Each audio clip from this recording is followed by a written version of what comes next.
Welcome to MomenToUs. I am Pastor Rebecca Great, the pastor mission developer for MomenToUs and the host for our weekly podcast. At MomenToUs, we believe that God is present with us in each and every single one of our moments. We believe that our stories are connected to God's story and to one another's stories. We believe that this connection and relationship changes our lives and our entire world. Now, before we begin, I invite you to take a deep breath in, hold it while you count to 3, and then slowly release that breath.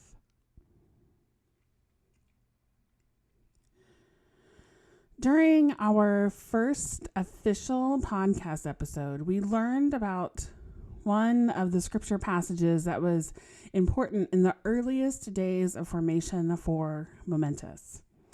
That passage from the Old Testament book of Ecclesiastes that had a time for this and a time for that and a time for this thing and a time for that thing and a time for every single thing under heaven.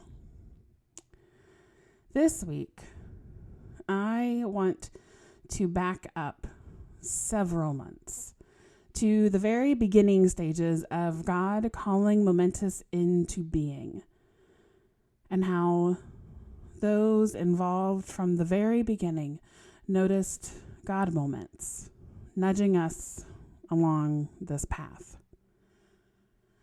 Now, all I can do is share this story from the point I entered it.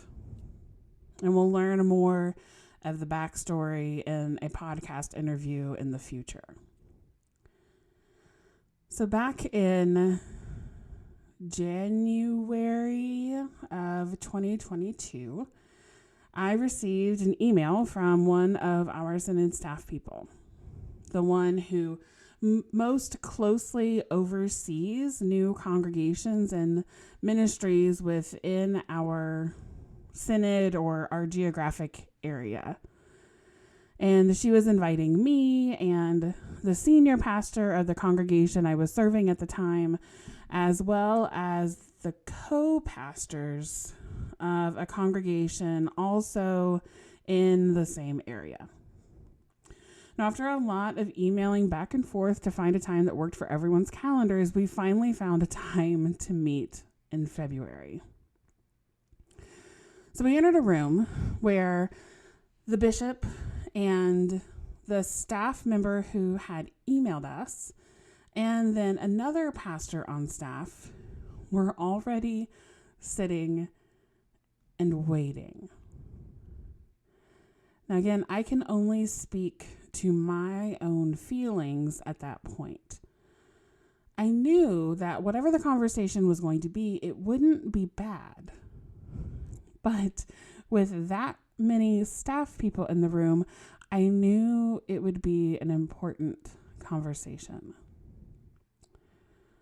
So every year, Synod offices across our denomination receive some statistical reports, so many of them that it will make you very, very dizzy if you try to interpret them all. Now, one of the reports they receive is a map of the Synod, of their geographic area, that shows where population is growing or contracting or staying constant. Now, I believe that is when they heard the news that Genoa Township in the northeastern Columbus suburbs was the fastest growing township in the state of Ohio. So the Synod staff were curious about what the congregations closest to that township were doing with this population growth happening almost in their backyards. And that was a fine question. But we were all fresh off the first Christmas back in our buildings during the COVID-19 pandemic, and reopening and restarting ministries and discerning how to lead our folks faithfully while still continuing to mitigate infection risk for our staff and our ministry leaders and our congregation members who were at high risk.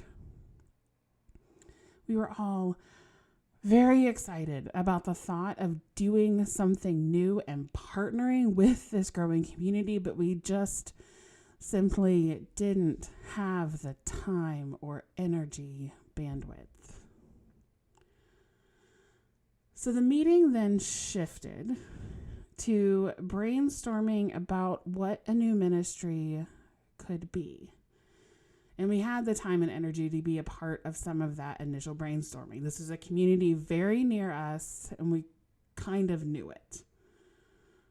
So during that brainstorming, we discerned that whatever this new thing would be, that it couldn't start with the traditional way our denomination begins congregations, by buying land and building a building. We discerned that this ministry needed to be intentionally digital from the beginning so that folks could have a chance to experience it without needing to enter a building. This ministry needed to focus on relationships and belonging in a day and age where so many churches of so many different denominations are not a truly welcome place for people of color and members of the LGBTQIA2S+ community, and folks who have deep questions and want answers in a community to wonder with together. This community needs to have opportunities to connect where people are and where their passions are. Through the digital media where so many of us spend hours every single day, and through in-person gatherings out in the community, and through serving within our community. But most importantly, this community needed to be grounded in the Christian faith that calls us to love and serve and care for our neighbor, following in the way of Jesus. Now, looking back on it, I think we all left this conversation energized, but also a little stumped about what this could even look like. Because all of these things that we discerned are amazing things, but no building, no central meeting location, like no place we could go to every single time for ministry. And there was something deep in my heart and my brain that would not shake this idea. One of my good friends is Pastor Colleen Montgomery, who is the pastor mission developer for All Places Together, which is a digital ministry based in the Virginia Synod of the ELCA. They launched in May of 2021 with a podcast and social media and all sorts of amazing digital ministry. If you want to check them out, which you absolutely should check them out, you can use the handle All Places Together on all platforms. They are on Facebook and Instagram and TikTok, and they have a weekly podcast as well. So I called my friend, Pastor Colleen, to tell her about this nudging and this unsettling new thing God might be calling into existence in Ohio. And in that conversation, it was affirmation after affirmation and excitement and dreaming about how our ministries can be similar yet different, and thinking about all sorts of ways we can collaborate. I will be honest. I expected some hesitation from my friend and maybe even some resistance, since these ministries might potentially overlap quite a bit. But that wasn't there. We were just excited about both of us being called to do a new thing so that everyone learns that God's love and God's presence are with them in all places and in every single moment. So in the midst of continuing to serve in my previous call, in the midst of the season of Lent, which is the season leading up to Easter Sunday, which is one of the busiest seasons of the entire year, there was prayer and discernment and wondering about what a new ministry could even be named and how it could be structured to meet the needs we had discerned at that February meeting. Now, the next conversations happened with the same Synod staff people who were present at that initial meeting. And when we discussed and tweaked and prayed about, we all had this sense that something was finally coming together. But at that point, there still wasn't a name.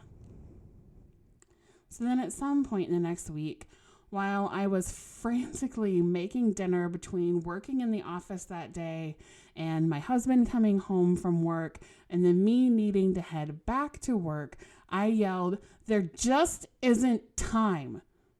There aren't enough moments to do everything."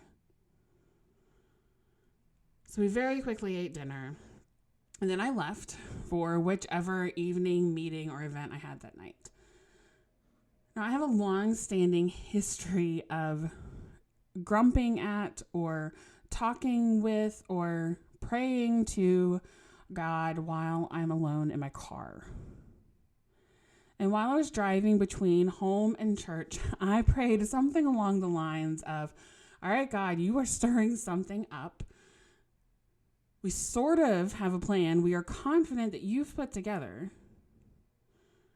But if you want us to do anything, you've got to tell us what we're supposed to call this." And at some point on that 5-minute drive, the word momentous popped into my head and I had no idea why. So during that meeting, I wrote the word down and just kind of stared at it like a little note on my paper. And then it clicked. Momentous, moment to us. Because God is with us every single moment. And it took everything in me to not yell out in the middle of the meeting in my previous call.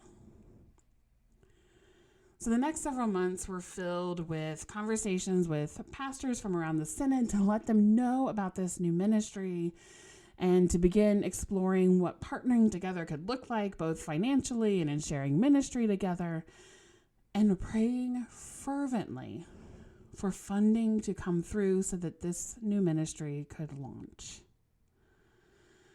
Now, this past Christmas season, on 2 separate occasions, I received star words as part of worship.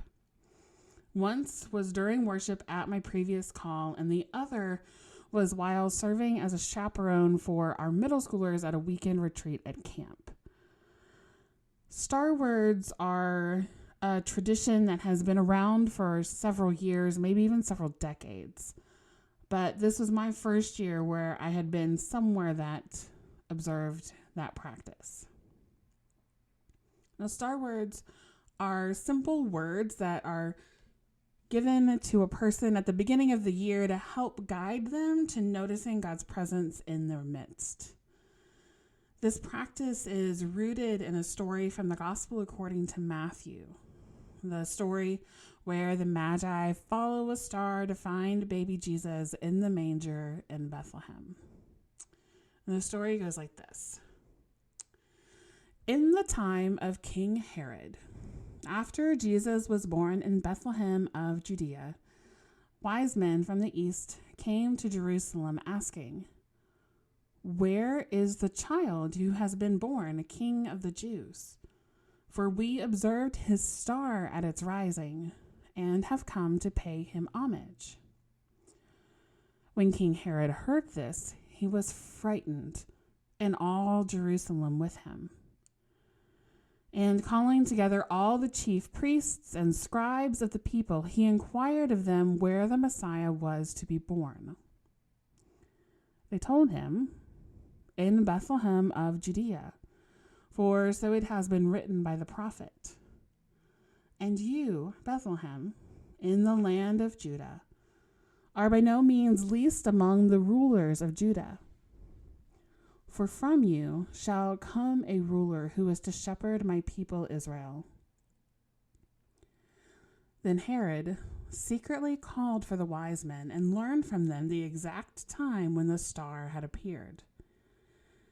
Then he sent them to Bethlehem, saying, "Go and search diligently for the child. And when you have found him, bring me word so that I may also go and pay him homage."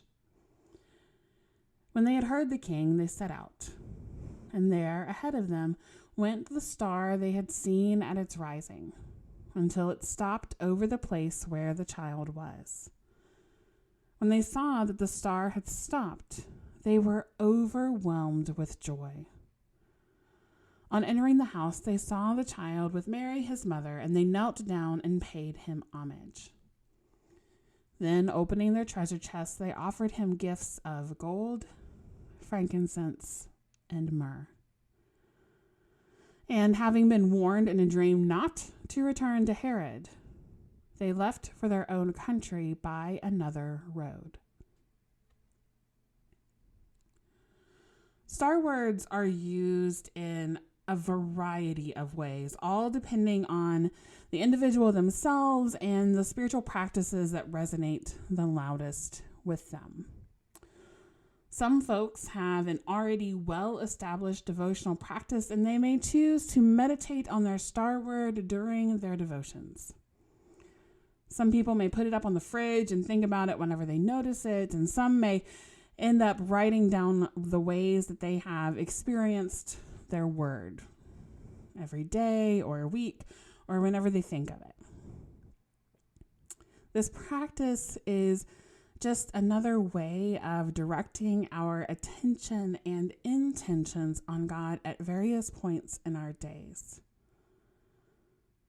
Just as the Magi followed a star to the manger to see God present with and for them, star words continually point us back to God present in our midst. Star words are randomly assigned to you. You don't pick them out for yourself. Sometimes an individual assigns words to others, and sometimes they are printed out on slips of paper and then drawn out at random, and sometimes an individual picks a random number and someone tells them the word that corresponds to that number from a list. However it happens, it's random. So this year, during worship at my previous call, the star word card I drew out of the basket was the word season. And internally, I got tunnel vision because I remembered that passage from Ecclesiastes that we talked about a few podcasts ago and how that had been rumbling around for the past several months. Because another way to understand that passage is to read it as there is a season for this and a season for that and a season for this thing and a season for that thing. We'll say God got my attention loud and clear. Now, pretty soon after that worship service, I was chaperoning a few of the middle school students at a weekend retreat at camp. And during one of the evening devotions, the leader had hidden star words around the place where we were gathered and instructed us all to go find ours. So I held back to wait while the campers found theirs, and then I picked up the last one that remained. And that star word was build. As if the 11 months prior to that retreat had been a long discernment process to partner with God to build a new way of doing ministry. Okay, God, I'm listening. And it was a few weeks after that retreat that the Synod Council, basically the board of directors for our Synod, voted to call me as the pastor mission developer for MomenToUs. I know that very few of you have experienced the call to serve in ministry. And I also know that very few of you have had these exact same experiences. But my hope is that by learning this story, you might notice God nudging you toward something new as well, either right now or at some point in the future. Because so many of us have wondered about changing jobs or how to best care for our family members and friends, or have had to choose between medical treatments, or have wondered whether or not we're making the right decision at any time. And my hunch is that even in the midst of so many instances trying to notice God's presence and what God is calling you to do, that there have been moments where it's become crystal clear what a next step is supposed to be. And in those moments, it is very often the Holy Spirit finally nudging us in the way that we are able to notice. So I'm going to invite you now to take another deep breath, to center yourself in prayer.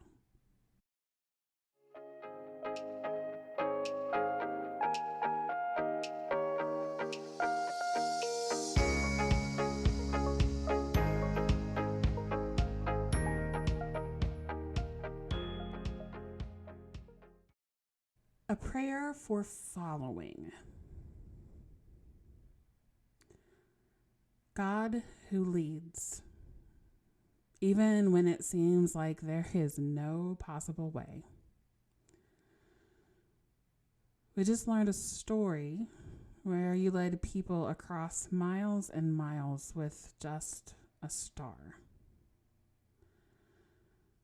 We heard another story about how your spirit sends nudges that were on the path to following you. Could you nudge us again? Maybe a little harder this time, but also not too hard. We've started to notice you with us, and that might make our shoulders finally be lowering out of our ears. But now what are we supposed to do? Help us remain in your presence, and help us be your presence in the world through everything we do and everything we say. Amen.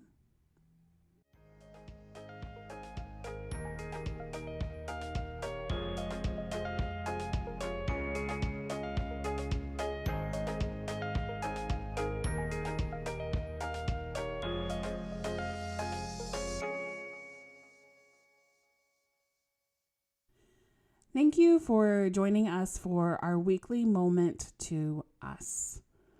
We are looking forward to growing with each of you and are so grateful you are part of the MomenToUs community.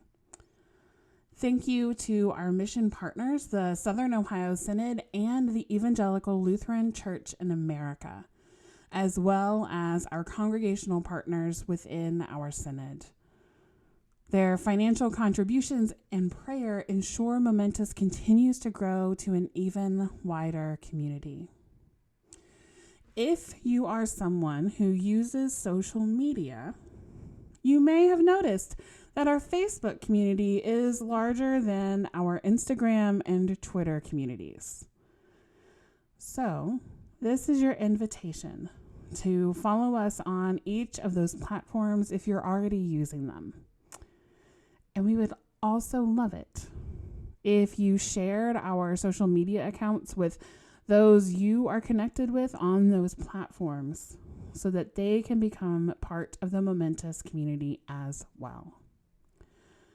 Every time you interact with us through social media, it helps the algorithms know that this is resonating with you, and noticing God's presence is something worth sharing online. Each interaction helps our community reach even more people through your profiles and in how each platform engages your friends and followers.